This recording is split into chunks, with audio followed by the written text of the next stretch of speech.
Thank you. Welcome. I think we've got some exciting questions here to ask everyone.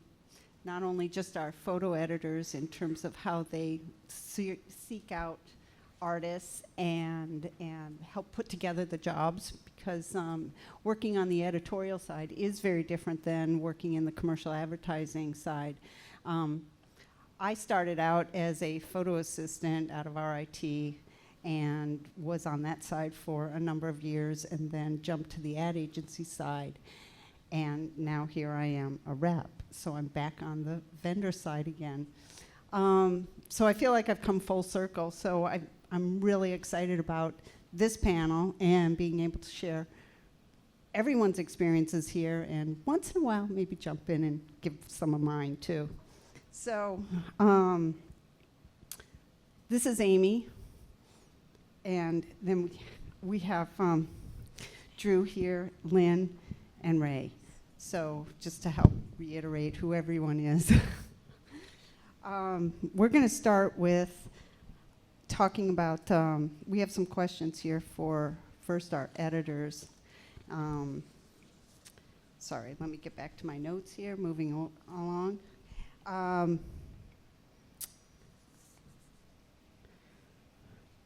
Talking about how to impress, how they're impressed, and what impresses them, whether it's coming from the promotion pieces that they receive, or how they conduct some of the interviews with photographers and the pitches.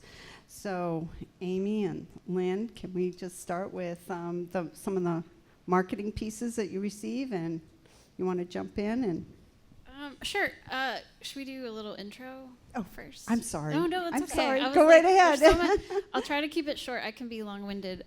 But I did not intend on... I'm the current photo director of Runner's World and Bicycling, and this is some of our images.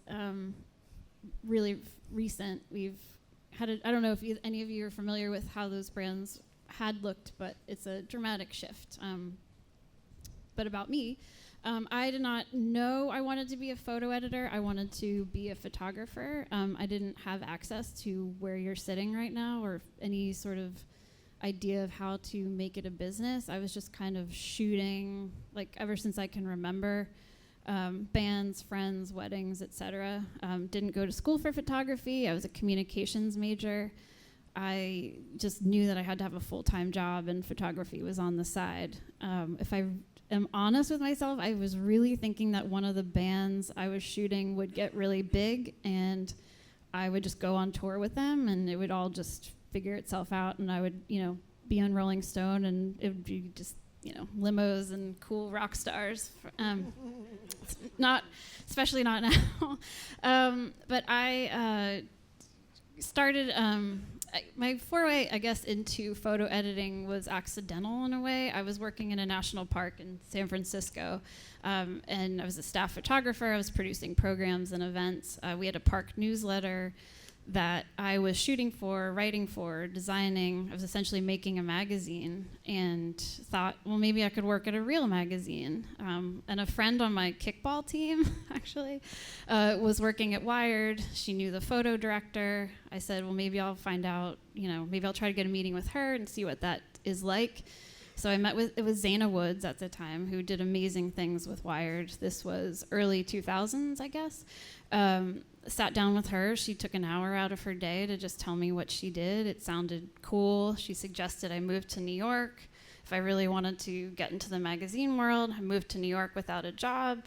I just kind of hustled with a few contacts that she gave me. I started at Fortune. I was an assistant photo editor and knew just about nothing about the photo agency and photo industry, and kind of worked my way up. PDN, I jumped around a bit after Fortune, and then PDN was a bigger picture photo industry job where I just kind of learned commercial and fine art and book publishing and all of that. I started a business at the same time selling photography, which is difficult to sell. People don't value it as much as I had hoped they would. And although I still have co-edit, I was really missing a team and producing, and that's how I ended up at Runner's World. Hey everyone, can you guys hear me? There we go, cool. I'm Drew Gurian. I'm a portrait and lifestyle photographer based here in the city. Just a brief background. I came up as a teenager shooting lots of bands in the city as well. Music photography I think is a really cool way for a lot of young photographers to get started, and spent a lot of times at an old venue called the Wetlands down on Hudson Street just outside of the Holland Tunnel, and learned exposure and composition and timing and all that stuff back in like the mid to late 90s. Went to school for photography and interned for two well-known photographers, Danny Clinch and Joe McNally. After school, I graduated, was doing some kind of small town work in Pennsylvania, wasn't really sure where to go from there, and started applying to grad schools. And in the midst of all of that, Joe offered me a position as his first assistant.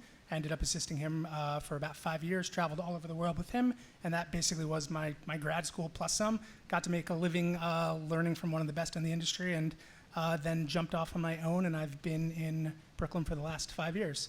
So do still a good bit of, primarily celebrity and music industry work, actors, actresses, all that stuff. And here's, I guess, some of it over here, some recent, some a little bit older. But yeah, in short, that's kind of what I do. Hi, my name's Lucien. I'm a photo editor at New York Magazine and the Daily Beast. Yeah, I have 2 jobs, which is kind of crazy. I don't have the most traditional path in photo. Like, when I was in college, I was a German lit major, and I kind of like hoarded magazines. I was obsessed. I would like built a wall.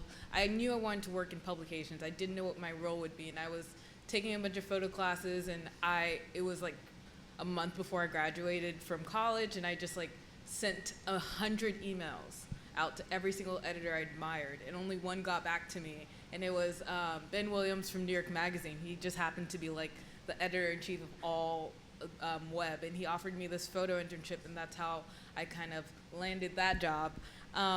So I don't think my portfolio was good. It was terrible looking back, but I just was persistent, and that's how I got my foot into the door.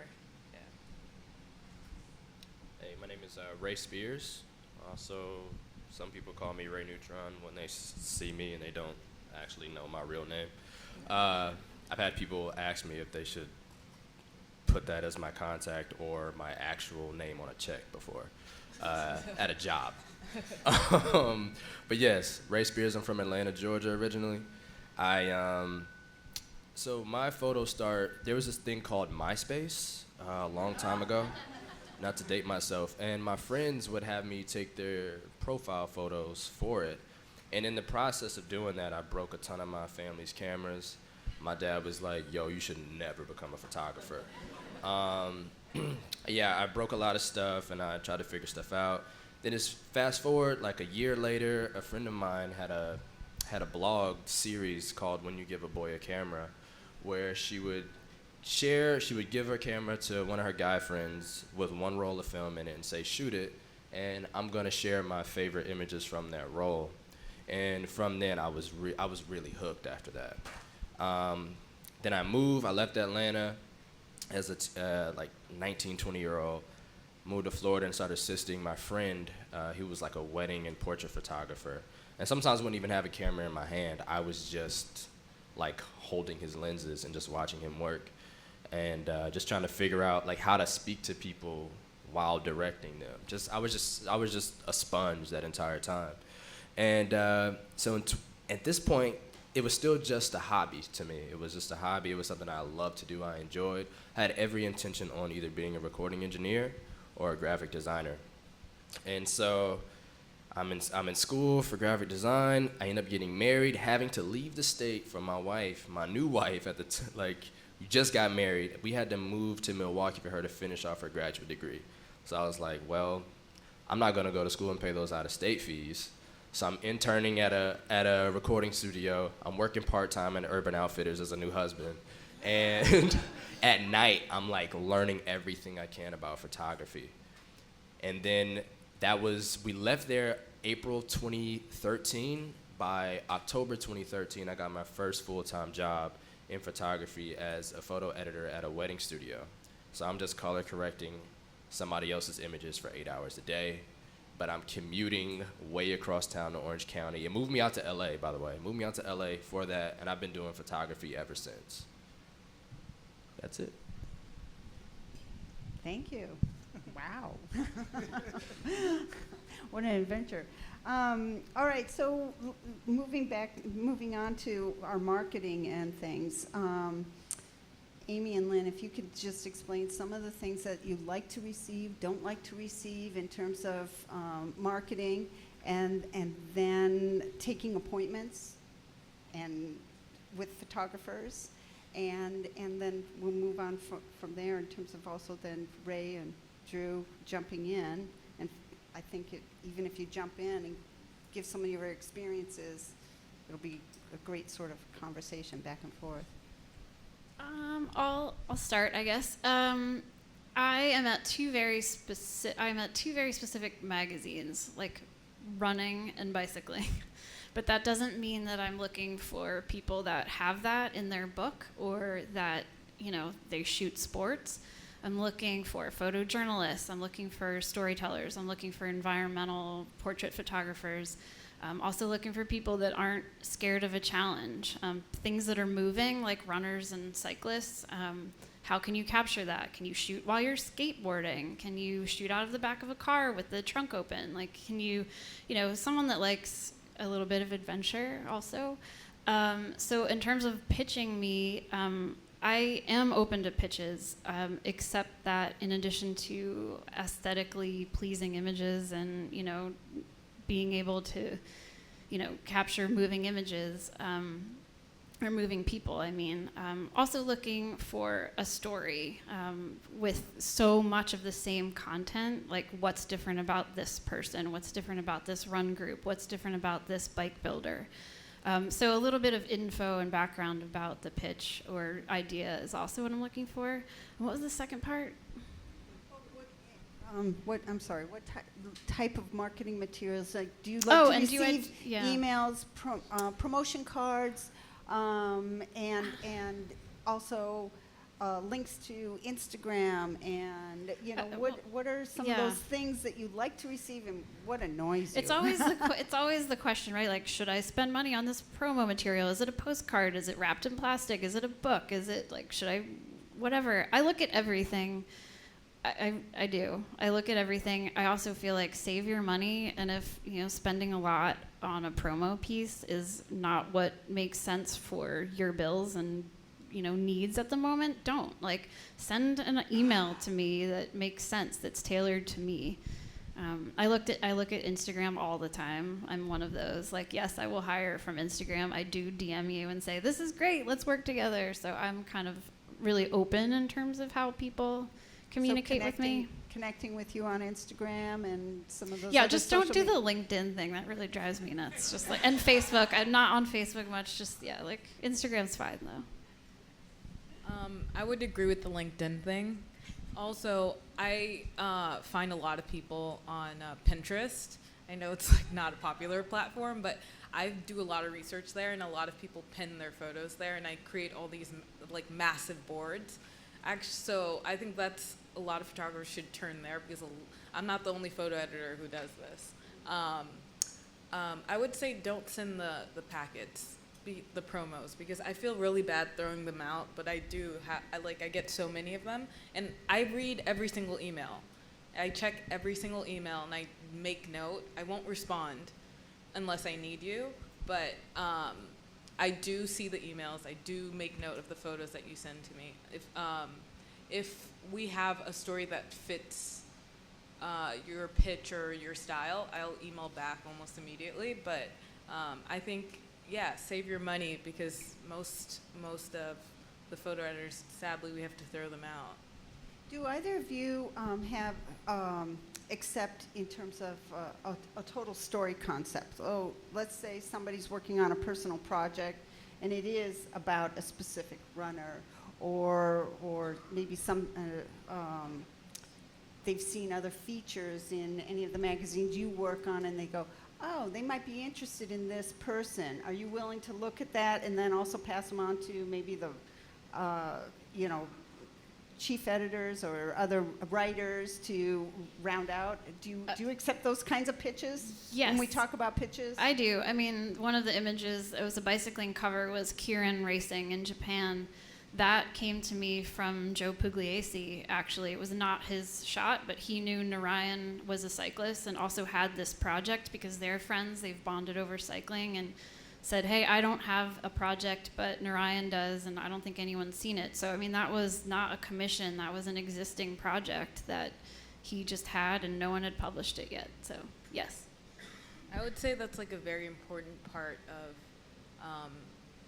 how I find photos too, is just the recommendations and like from other editors and like reaching out. I've also gotten pitches from other photographers who are like, I'm not good at this, but I have this one friend who's great at this, and I've looked at portfolios that way, and that's been really a great way to find photos for specific stories. Sorry. Drew, Ray, have you guys like done a specific, targeted sort of presentation to get into one of the magazines? No. What I did was I wanted to make my own, and it wasn't something where it was like, I knew I wanted to be hired for certain things, and I know I didn't have a lot of resources as far as contacts. Even though a lot of stuff is available online, don't get me wrong, like I could probably just Google search her name and find her email, but I knew sometimes certain things are a long shot. So if I can create the work that I want to get hired for and just put it out, because the internet is kind of free. Thanks, Spectrum. So like I just put stuff, I would create stuff and put it out, and I would want, like, hopefully somebody sees it. And I have gotten emails from whether it be a publication or a production company, and they already have a deck made with half of my image, like most of my images are the thing that's in the deck. They're like, here's our reference photos, here's the project, would you like to take it on? I'm like, well, you know what you want, because I put this on the internet because I made it in my own time, because this is what I wanted to do. And so I guess that's the most pitching that I've honestly done. I would like to do more of this. That's why I'm here, honestly, because I don't know how to do that stuff that they're talking about. So yeah, like that's been my approach. I've just been like doing it and putting it out for free, and hopefully somebody sees it. Yeah, I think as Ray said, this is all really valuable for us, the two of us, and hopefully all of you as well as photographers, because this is all just really valuable insight, because it's kind of just throwing at the wall and seeing what sticks. I mean, marketing yourself via whatever it is, whether it's print portfolios or mailers or email campaigns, I feel as though, although you do have to be targeted with it as best as possible, it's really kind of a crapshoot in that, like, you don't really know what's going to work at all. I think it's, generally speaking, getting hired is a culmination of just a consistent effort time and time again, where you are targeting, say, a photo editor at a magazine for 3 years, and all of a sudden you get a response from them, hey, can you come in for a meeting, based on one email that, like, you don't even think that they opened or saw. So I've also gotten hired off of Instagram, which you don't think is going to happen, but I have other friends that have happened to as well. So it's just you need to have yourself out there, generally speaking, as best as possible, but also like concentrating your efforts more than anything on producing great work and not spending an exorbitant amount of time on just building social content and not producing great content. So it has to be a really great balance between all those things. As far as like, a specific project, I did a crazy road trip about 2 summers ago. I drove from the UK to Mongolia in a tiny little car, and I did pitch that to a bunch of like travel magazines, and ended up getting published in like 4 magazines, and that made the money back for the trip. And I sent things to probably 10 different publications. I heard back from about 4 and had a bunch of published stories out of it. And that's probably the first time I've done that, because most of my work tends to be single photos. As a portrait photographer, not so much story-based. But yeah, that's kind of my experience. Just to let you know, on that same travel point of view, we have a photographer, Martin Adelson, and he'll do the same thing. He'll be out traveling, do a lot of pictures, bring the pictures either to a writer, sometimes he even has a writer traveling with him, and then the two of them will submit them onto the magazines and see who picks it up, and it usually ends up getting published by, one or two, sometimes more, but at least a couple. So just as a thought to go ahead, put yourself out there and throw it out and see who might respond to it. So once these jobs come in, all of a sudden the contract shows up. So let's talk a little bit about those agreements. In the editorial space, the budgets are pretty much set. So, when you're getting hired, and ladies, you can jump in on this, but there's a certain budget, and photographers will agree to it. Sometimes the magazines will pick up some of the additional expenses, assistants, equipment, and things like that, and I'll let you elaborate on that.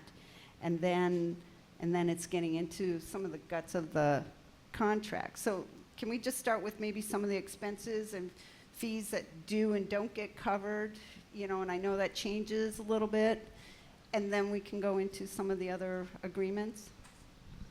Sure. Well, you will not pay your rent being an editorial photographer alone.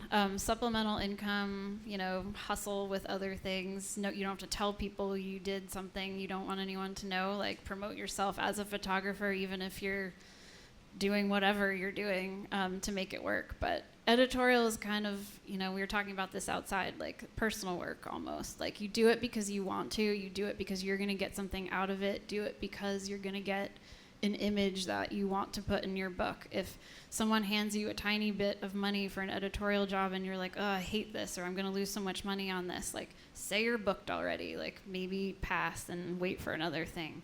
So that's sort of my... It's just not going to be a full-time career as an editorial photographer. We have day rates that aren't terrible, but I try to do project fees, kind of all in. Hearst also appreciates that. You have X, maybe if you need an assistant, tell me. If you need to rent a car, tell me. Everything's kind of negotiable.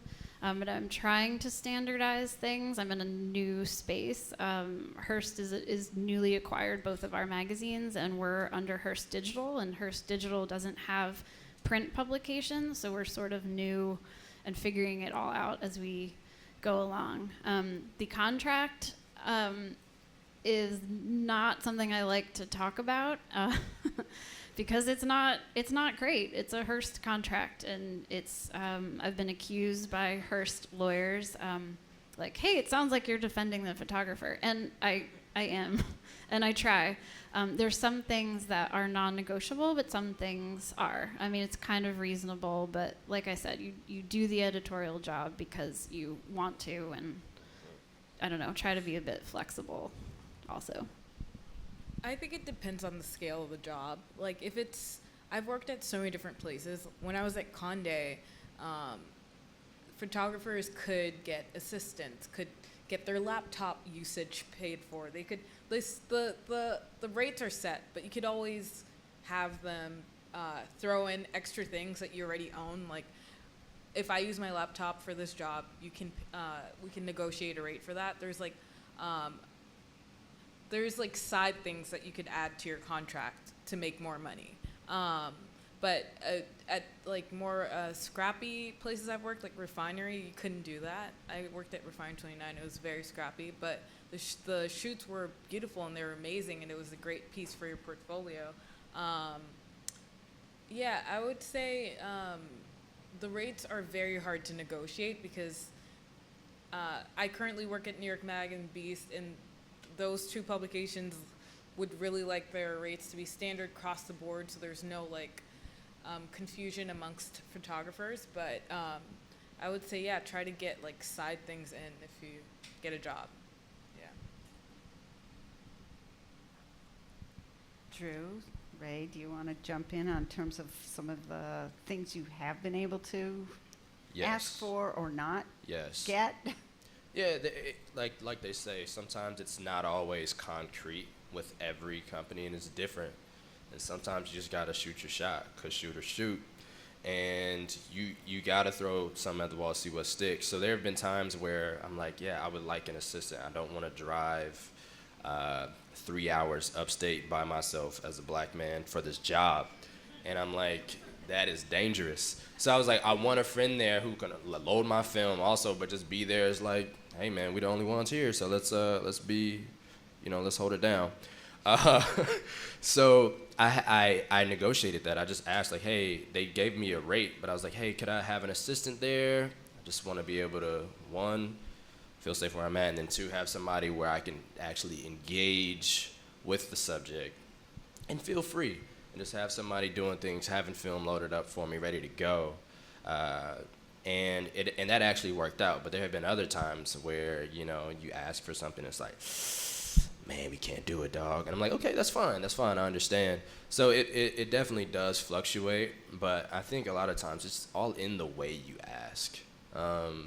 I've coached other photographer friends through asking for things, and I'm like, yo, check your tone in that email, dog. Like, let's take a little bass out that email, bro. Let's scale it back some. And then I have to tell others, I'm like, yo, ask for it. Like, you're worth that. They came to you with asking you for something. Like, your worth, ask for it. If they say no, they might meet you in the middle, and that's okay. Do you really want this? All right, go for it. Is it worth it? Absolutely. I think the biggest thing is just transparency. Like, there's no need to like try to me anyway, to like hide fees, hide certain rental items or whatever within your fees. Have a straight talk with whoever the photo editor is, especially editorially speaking. If you work better with an assistant and you really, really feel as though that's going to bring out a better product in the end, by all means, tell them that, or if you need certain lights, if you need whatever it is, have that conversation, and if they can do it, they will. But push back a bit and have that conversation. That's the only way that you're going to actually find out if it's feasible. Aside from editorially, though, if you're dealing with more commercial or advertising work, there tends to be a lot more room for negotiation there. There's, generally speaking, much larger budgets, and sometimes money just appears when you ask for it, and it's kind of crazy. But it's nice when it works out. But editorially, there's not a lot of money there. But again, as everyone has said, I mean, you do it for the work. You do it to, I treat every editorial assignment. I try to treat every assignment as a personal shoot. But editorially, you generally have a lot more leeway.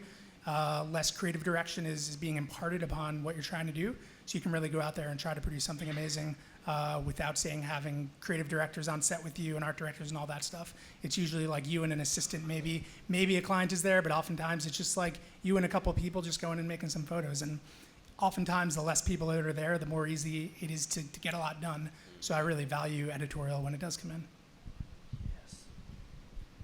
I was just saying yes to all of that. Oh, cool.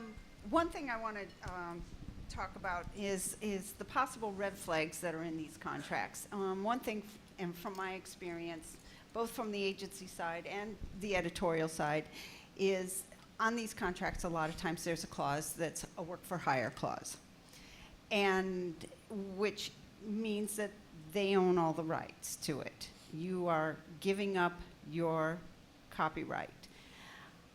Everyone should pay really close attention to that. Now, usually all these corporate attorneys, whether it's editorial or advertising side of the industry, they have a work for hire clause on there. But within that, there's usually a clause that says that it's overridden if there are licensing rights on the front or on a purchase order or things like that. And I'm going to let Amy and Lynn jump in a little bit in terms of their experience on this. But from my experiences, I always look for that clause that says that the rights are the work for hire clause is overridden, because there is a purchase order that is saying that they're going to use it for a certain amount of insertions, or for a period of time. It'll be on the internet for a certain amount of time, and embargoes are lifted within time periods, things like that. Those are the things I've always looked for. And then I'm going to let everyone else kind of jump in on their perspective and their thoughts on. Yeah, work for hire is a big red flag. Also, yeah, embargo periods are probably something that's negotiable. It's a good place to start. Also, the sort of affiliated brands. Let's say at a bigger company, like someone that owns a lot of brands, that says if you shoot for this one, we can also use it here and here and here and here. And isn't this so great that your image is going to float all over the place, and we won't pay you anymore for that? So yeah, I think trying to limit it to the brand you're shooting for, and if not, then getting a little extra money every time it's used, or sort of some tips, I guess. Lynn? I would say, like, usually the full rights thing is not negotiable, but you can get extra money every time they use. You have to negotiate that. They're not just going to give it to you. I think as a photo editor, my job is to get you as cheaply as I can, and your job is to push back. So if you're not going to say anything about the full rights thing, I'm not bringing it up. So you have to be very vocal about that. And when I was at Conde, it was very much prestige driven. If you were like one of those photographers that got paid like $20,000 per shoot, you can basically negotiate anything. So I think that I think if those photographers can get away with it, you should not accept no for an answer. Like, they came up to, if I'm coming up to you, I'm gonna try and find a way to make it work so that we can work together. But there's usually a compromise there. Like, you can, so for example, at Conde, it might be the same at Hearst, but if you shot something for Architectural Digest, like, all the travelers can use it, Vogue could use it, every single person, because they have their own archive, and that's not really fair. So you have to be your own, you have to check for that too, because they could be using these images and you're not aware. So you have to be aware of where your images are going and how they'll be used. And like, check in with HR every now and then and see, how's my image doing? Like, how much money has it made? You know, you have to be your own advocate. I think as an industry, it's up to us to educate ourselves and really be aware of these things that are happening contractually. We need to actually read contracts and don't just sign them without asking questions. Because yeah, there are some contracts that certainly are not negotiable, but maybe you get a much higher fee if you do push back. But as a whole, I mean, the more we sign contracts and don't actually ask questions, the more it's hurting all of us. So I do think it's really, really important to educate yourselves, whether that be, you know, joining an ASMP or an APA. Reading a book about contract negotiations. I mean, all these things are important, so you just have to know your rights, and that's all state to state and all that stuff. There's a particular brand that I work with that you know, I do a lot of work for. They came out with a new contract probably 6 or 8 months ago that is absolutely awful, and a lot of their kind of top tier photographers, we all banded together and we pushed back pretty hard. It went all the way back to like the international corporate level. Of course, in the end, nothing happened, really. The contract was not changed, which does suck. There's not a whole lot we can do about that, unfortunately, because it got to the point where either you take the work or you don't. But at the same time, there's a consistency to this client. They keep me really busy. And on top of that, I have been getting compensated more for these jobs. So I'm not getting asked to do these smaller jobs anymore for them. I'm getting larger jobs for them. So still not ideal, but there is, you know, you just have to take each job as it comes and see, does this make sense for me in the long term? But it's just very few, no contract is perfect. You're gonna have to push back. Very true. And on top of that, as Amy mentioned earlier, Kari mentioned earlier about you know, time limits on how long your image can be used. It's like 1 year, 6 months, whatever. Find out. And sometimes, you know, archive your work where you know, like, when you shot something. If you knew you shot something in April of 2017 and the usage time was 1 year, April 2018, you should have logged on to the internet or looked at whatever, wherever they were selling anything, and see if it's still there. If so, you got to get on that email real quick. And then also, usage fees is very important. So say you shoot an artist on tour or something like that, and oftentimes that contract will come in, and I was pleasantly surprised for the last one where They said, yo, if we use this for a book or anything, you'll be credited and you will be paid. Because I was like, man, I was reading it just scared that I was going to have to be a lawyer for myself in the moment where I was like, man, if they say they can just use this forever and I can't get anything from it, that's really going to hurt. But I was so relieved, but I was ready because I knew, because I had another friend who talked to me about these things. It's like, hey, make sure you charge a usage fee if they ask for this or that or ask for a percentage. So as Drew was saying, I think as photographers, try not to keep secrets because we only ended up hurting ourselves in the long run. Talk to people. Don't be afraid to talk numbers. The more I've talked numbers with my photographer friends, the better off all of us are. So yeah, I'm not trying to hide how much I make from any of this stuff. And one more thing, you need to find out if you're going to use your images for merchandise, because I see that happening a lot at different places I've worked at, and we make so much money off merch, and your images are just floating on t-shirts and tote bags, and you should probably get a cut of that, is all I'm saying. One other thing I want to just jump in terms of also on the contracts, which is usually a very boilerplate, but you should be aware of it and read it carefully, is third-party liability. Because even when you're hiring other people, that liability clause also puts them responsible too. So not only are you responsible for how this job turns out, but anybody else that you hire is too. So be sure and read those third-party liability clauses. A lot of people don't, and it can really get messy, especially if somebody else has done something that infringes the copyright. I'm going to throw one thing out there. On a job years and years ago, a tattoo artist had copied a comic book character, and it was very historical. Very few people knew of what this comic book character was. But the comic book company, and then we all know this big company out there, they're still around, they saw the image. Well, that third-party liability made the makeup artist responsible for the copyright infringement.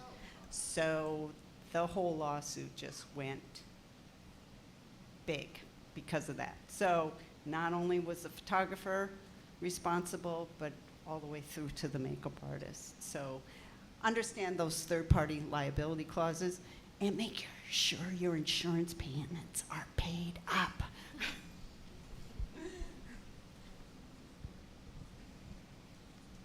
I don't know if that ever is a problem in the editorial world, checking on. I've never come across it, but Okay. I'm just throwing it out there as an extra caution.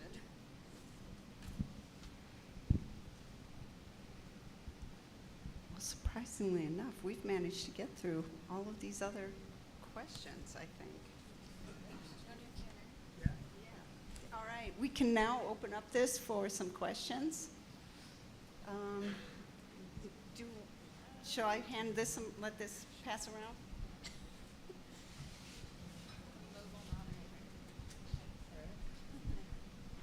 Thanks. Amy, earlier you mentioned or referred to having the opportunity to run work that existed in a licensing situation, and you mentioned that you wanted to be the first ones. So can you two photo editors speak about that? I know it's a challenge for a lot of artists who are doing long-term projects, and they put a little bit of it out to a magazine who want it first, and then the others may not want it. Yeah, because my content is so specific, we're not the New York Times, we're not super newsy. If something did run somewhere else, chances are if it didn't run in,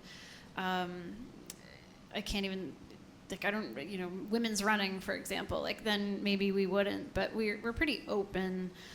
Although for a cover or a big feature, a 10-page photo essay, I think, having it not been shown everywhere. I run into it a lot because I'm noticing photographers that shoot ultra marathons, that's kind of what they end up doing their whole year long, and they send emails to everybody, Strava or Brooks Running or people, Hoka or people other brands, and so they're, if they say hey, I'd love to do a story for Runner's World and also I might sell some images to Strava and somewhere else. I get it. That's how they pay their bills. But I want my shoot and my, art direction and my story to be just for me until we've published it.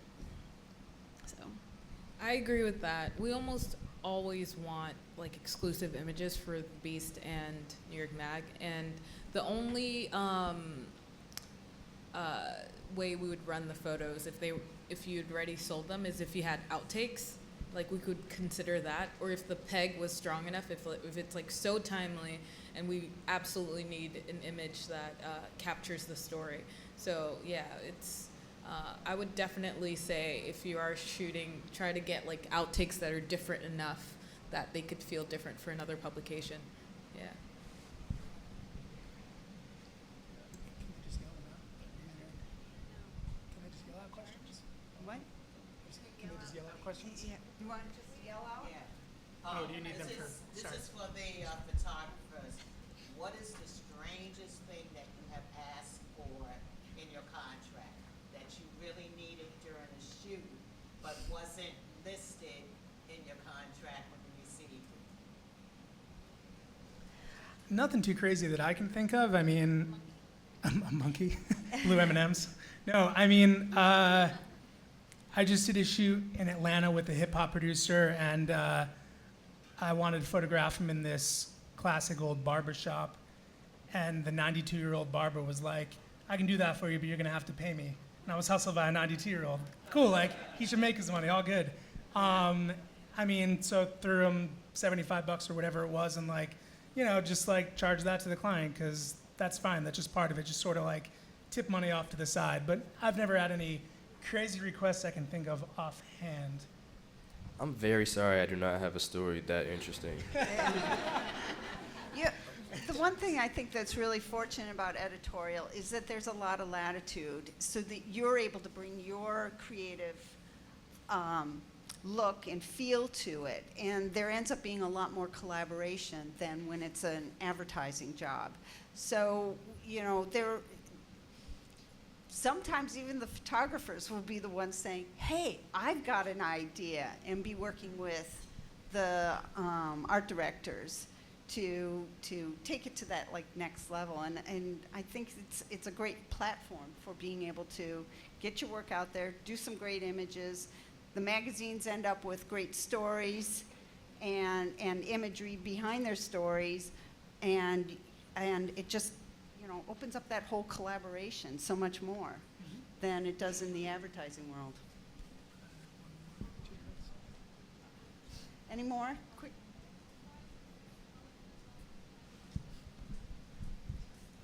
My question is, now that there's so many photographers and there's so much competition, I think a lot of photographers are not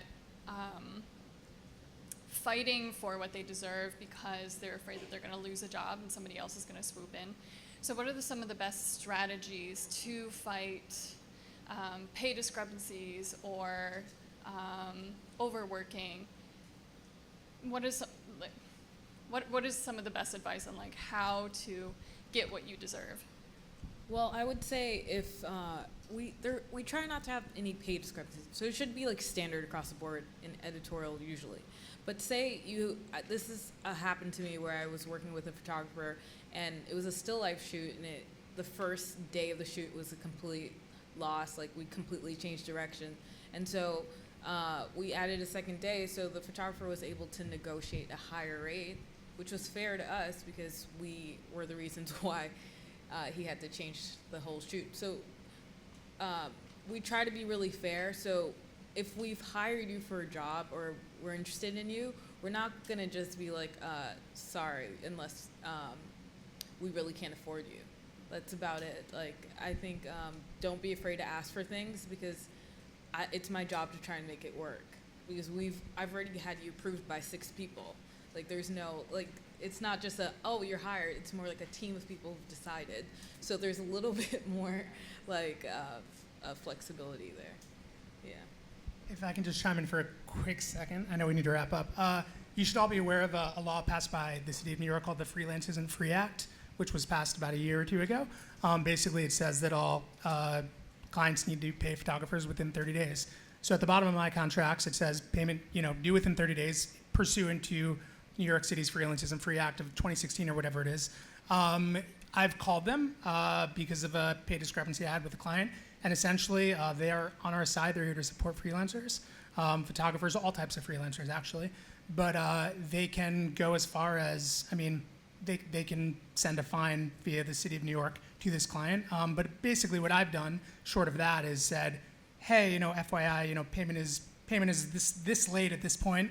I'm not sure if your finance department is aware of this, but there's a new law that's been passed, just sort of like a passive threat, but nothing too crazy, just to let them know that I'm aware of this, and I'm not going to act on this, but maybe some other photographers may, just to let them know, so maybe they can pass that along. And it's just a matter of educating people and trying to do it in a tactful manner.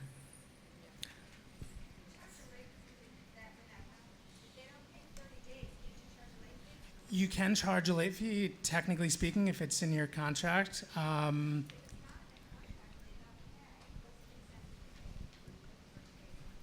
It's a good question. I think it really depends on, can you charge a late fee if somebody hasn't paid you within 30 days? I think the answer is yes. I can't speak completely to that. You need to, those types of terms you need to put on your invoice. Right. So always when invoicing, be sure and have your terms on there. So payment terms, pay in 30 days. After 30 days, you're going to be charging whatever interest it will be at that point. And that can go into a whole nother discussion. I'm sorry. Thank you so much. This was really great. If you're all around all day, yeah, give them a round of applause. Thank you so much. This was awesome.